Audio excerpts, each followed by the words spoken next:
Hello everyone, welcome to Medcomics. Medcomics एक platform है जो कि फार्मेसी स्टूडेंट्स की हेल्प के लिए बनाया गया है। क्लिनिकली हम उन चीज़ों को प्रोवाइड करवा सकें उनके लिए। ठीक है, तो आज इसी सीरीज़ में आज जो मैनेजमेंट ऑफ टाइफाइड पे हम बात करने वाले हैं, कैसे टाइफाइड का मैनेजमेंट करते हैं। ठीक है, एज अ फार्मासिस्ट अगर आप कहीं पे वर्क कर रहे हो और एज अ जनरल प्रैक्टिशनर भी अगर है तो वो भी देख सकता है वीडियो को, कोई प्रॉब्लम नहीं, वो भी देख सकते हैं इस वीडियो को, कोई प्रॉब्लम नहीं है। ठीक है, क्योंकि गाइडलाइन सेम रहती है। So let's start the video without wasting your time.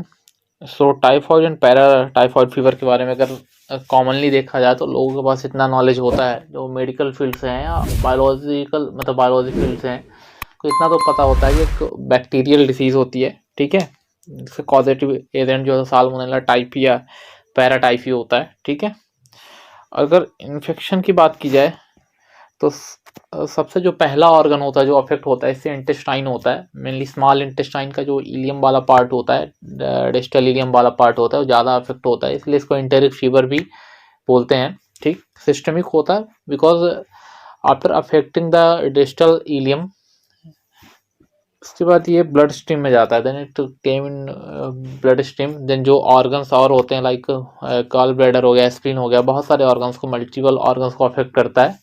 इसलिए इन्फेक्शन जो होता है इसका सिस्टमिक होता है। ठीक है, कॉजेटिव एजेंट आपको पता है salmonella typhi and paratyphi.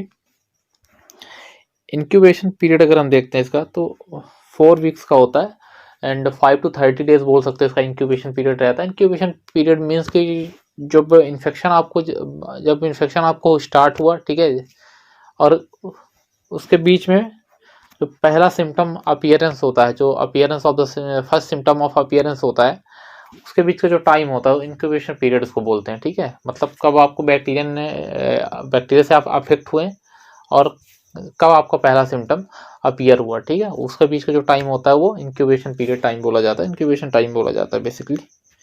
Transmission अगर आप देखते हो तो एक क्यूट सा बच्चा आपको जो कि टाइफाइड से अफेक्ट है बता रहा है क्या इसका ट्रांसमिशन है। तो पहले तो फीकल और फीको ओरल रूट होता है, मीन्स फीसिस से होता है। अगर कंटामिनेटेड वाटर या फूड है बायो फेसिस, जिस पर्सन को पहले से ये इन्फेक्शन है और उसके फेसिस से आपका जो फूड है या वाटर है कंटामिनेट है, उससे आपको इन्फेक्शन होता है। लाइक आप सी फूड देखते हो, लोग सी फूड यूज़ करते हैं और we can say that fish वगैरह लेते हैं जो तालाब से लेते हैं ना, तो देखते हो कि वहाँ पे कंटामिनेटेड कहीं ना कहीं फिशेस का वो होता है, रोल होता है। ठीक है, बाकी आप देख लो और चीज़ें इसमें हैं।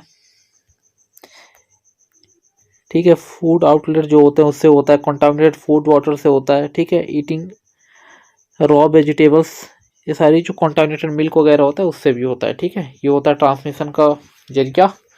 And if you talk about the symptom, तो सिम्टम में सबसे इंपॉर्टेंट अगर डायग्नोसिस के बेस पे देखा जाए तो step ladder pattern of fever होता है। मीन्स अगर आपको फीवर, आज आपको फीवर आया, मतलब टुडे आपको फीवर आ रहा है और फीवर का आप टेम्परेचर जो है आपका, समझ लो आपको 38 डिग्री सेल्सियस है। ठीक है, टेम्परेचर तो पूरे दिन वो रिमेन रहेगा, मतलब कि बढ़ेगा नहीं, वो रिमेनिंग में रहेगा, 38 डिग्री सेल्सियस के टेम्परेचर पे ही वो रहेगा। ठीक है, और नेक्स्ट डे अगर आप देखोगे, नेक्स्ट डे या नेक्स्ट मॉर्निंग आपको 39 से स्टार्ट हो रहा, तो it will be remain whole day. ठीक है, थ्रू आउट द डे और होल डे ये ऐसे ही रिमेन रहेगा। And step ladder means keep increasing side. ठीक है, इंक्रीज होता रहेगा धीरे धीरे। ठीक, एंड रिलेटिव ब्रेडिकार्डिया से क्या मीनिंग है? रिलेटिव ब्रेडिकार्डिया का ये मीन होता है कि जब बॉडी का टेम्परेचर इंक्रीज होता है तो उसके साथ जो पल्सेस होती हैं, अपनी जो पल्स होती हैं, वो पल्स भी इंक्रीज होती है। लगभग 5 to 10 बीट्स जो है तो पल्स में इंक्रीज होता है 1 डिग्री टेम्परेचर के साथ। बट इसमें क्या होता है कि जैसे जैसे आपका टाइफाइड में ऐसा होता है कि जैसे जैसे आपका टेम्परेचर बढ़ता जाता है वैसे वैसे ही आपकी जो पल्स या बीट्स होती हैं वो डिक्रीज होती हैं थोड़ी थोड़ी। ठीक है, तो उसको हम रिलेटिव ब्रेडिकार्डिया बोलते हैं। और जाहिर सी बात है अगर अनट्रीट रहा तो कुछ ना कुछ सीरियस प्रॉब्लम कॉज करेगा। एब्डोमिनल पेन रहता है, anorexia means loss of appetite, भूख नहीं लगती, हेडेक रहेगा। एंड रोज कलर्ड स्पॉट्स होते हैं, मीन्स जो रेड रेड स्पॉट्स हो जाते हैं बॉडी में, छोटे छोटे रेड रेड स्पॉट्स हो जाते हैं। ठीक है, ग्रीन कलर का स्टूल होता है, ग्रीन और येलो भी बोल सकते हो आप इसको। हम पी सूप डायरिया बोलते हैं, डायरिया कॉन्स्टिपेशन दोनों आपको इसमें देखने के लिए मिल जाते हैं। एंड कोटेड टंग होती है, तो आपकी टंग जो है तो बहुत कुछ बयां करती है अपने आप में।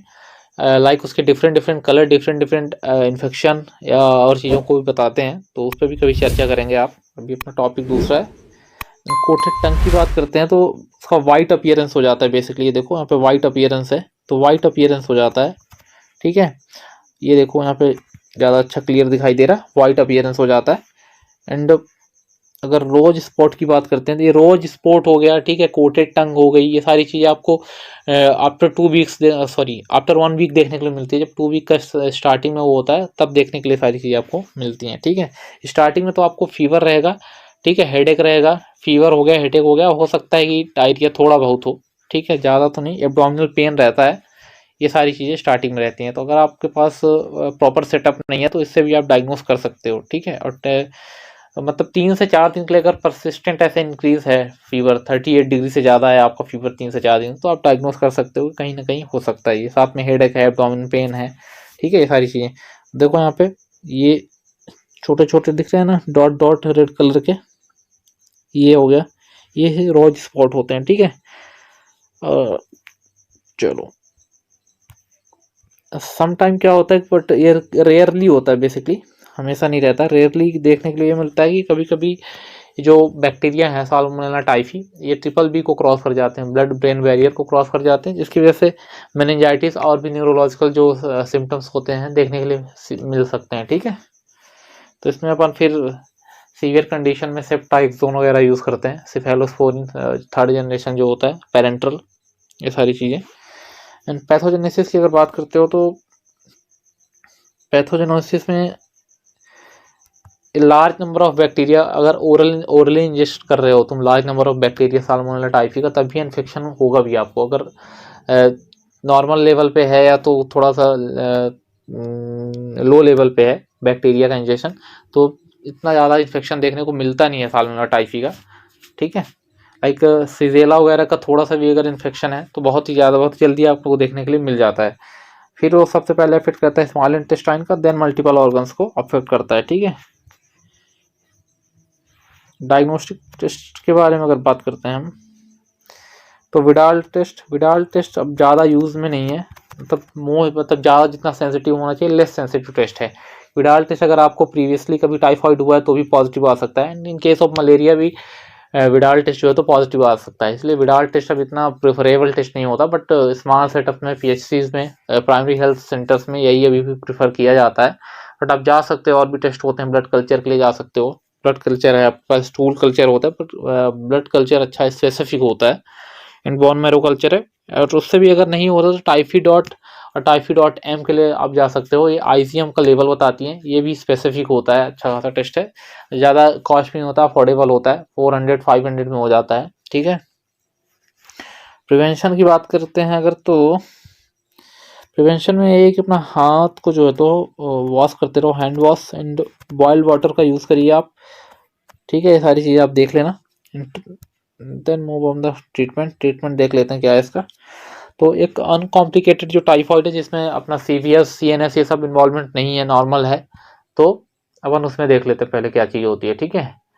और स्टार्टिंग के 3 डेज में अगर आप देखोगे तो ये जो टाइफाइड ये वाला टेस्ट होता है, आपको जस्ट मिनट, ये टाइफाइड.M ये पॉजिटिव हो जाता है, ठीक है। स्टार्टिंग के 2 से 3 दिन के इन्फेक्शन में ही ये पॉजिटिव हो जाता है, इसलिए मैंने बोला ये स्पेसिफिक होता है, ये भी एक रीज़न है। ट्रीटमेंट अनकॉम्प्लिकेटेड टाइफाइड की अगर बात करते हो आप, जिसमें CVS या CNS इन्वॉल्वमेंट नहीं है, तो फ्लोरोक्विनोलोन से अपन स्टार्ट करते हैं। फ्लोरोक्विनोलोन में अपन ओफ्लॉक्सासिन भी दे सकते हैं, सिप्रोफ्लॉक्सासिन भी दे सकते हैं। ओफ्लॉक्सासिन का डोज थोड़ा 400 mg होता है BD, कितना 400 mg BD, और इसमें सिप्रो अगर देते हैं तो 500 mg BD अपन यूज़ करते हैं। तो अगर जैसे आपको स्टार्ट किया ट्रीटमेंट, 5 दिन के लिए आपने डोज को दिया, ठीक है, रिस्पॉन्स अगर आया सिप्रो और ओफ्लॉक्सासिन से, अगर आपको रिस्पॉन्स आ रहा है, पेशेंट आपका रिकवर कर रहा है, देन फर्दर आपको 5 दिन तक इसको कंटिन्यू चलाते रहना है, ठीक है। ये नहीं कि आपने स्टॉप कर दिया, क्योंकि फीवर 1 दिन 2 दिन देने में, दवाई देने से नहीं उसका ठीक होता, थोड़ा थोड़ा जैसे स्टेप लैडर पैटर्न में इंक्रीज होता है वैसे ही डिक्रीज होता है नॉर्मली, ठीक है। तो आपको 10 दिन तक इसको चलाना है।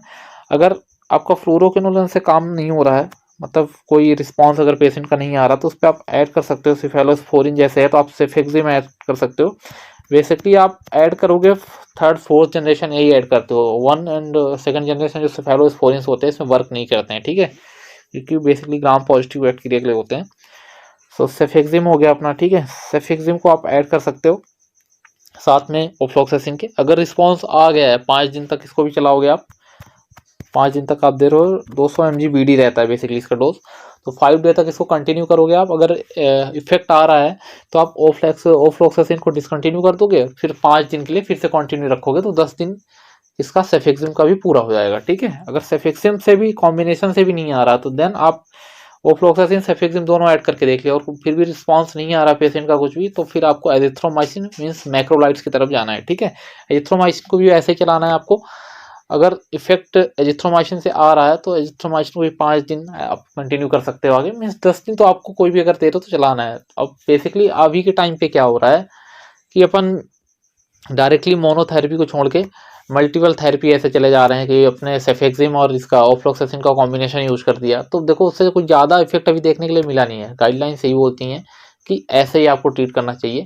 अगर रिस्पॉन्ड नहीं कर रहा तो बात अलग है, या तो रेजिस्टेंस डेवलप है तो बात अलग है, ठीक है, कि ऑफ्लॉक्सासिन के लिए पर्टिकुलर रेजिस्ट है बॉडी की, तो आप कॉम्बिनेशन में जा सकते हो। या आप ऐसे भी स्टार्ट कर सकते हो, सबसे पहले सेफेक्सिम सेफोडोक्सिम ये भी यूज़ कर सकते हो, 400 mg सेफोडोक्सिम वगैरह यूज़ करते हैं हम, ठीक है। बीडी वो भी रहता है आई थिंक, ये सारी चीज़ें होती हैं डोज की रिगार्डिंग, ठीक है। और कॉम्प्लिकेटेड मलेरिया की अगर आप बात करते हो तो वहाँ पे सेफ्ट्राइजोन सेफोटेक्सिम ये सारी चीज़ें यूज़ होती हैं। Like I think 1 gram use होता है 2 वीक्स के लिए, और ऐसे 60 mg पर केजी होता है, 60 mg पर केजी पर डे 2 वीक्स के लिए यूज़ होता है। ऐसे 80 mg आई थिंक सेफोटेक्सिम होता है। XGRTV मीन्स जिसमें रेजिस्टेंस अच्छा खासा डेवलप होता है। अगर देखोगे तो एमॉक्सिसिलिन वगैरह के लिए हो गया, क्लोरामफेनिकॉल, ये सब जो ड्रग्स हैं रेजिस्ट हो चुकी हैं इस बैक्टीरिया के लिए, ठीक है। इस बैक्टीरिया पे वर्क इतना अच्छा भी नहीं करती हैं, लाइक क्लोरामफेनिकॉल ले लो आप। क्लोरामफेनिकॉल के अलावा अगर देखते हो एमॉक्सिसिलिन, वो भी वर्क अच्छा नहीं करती है।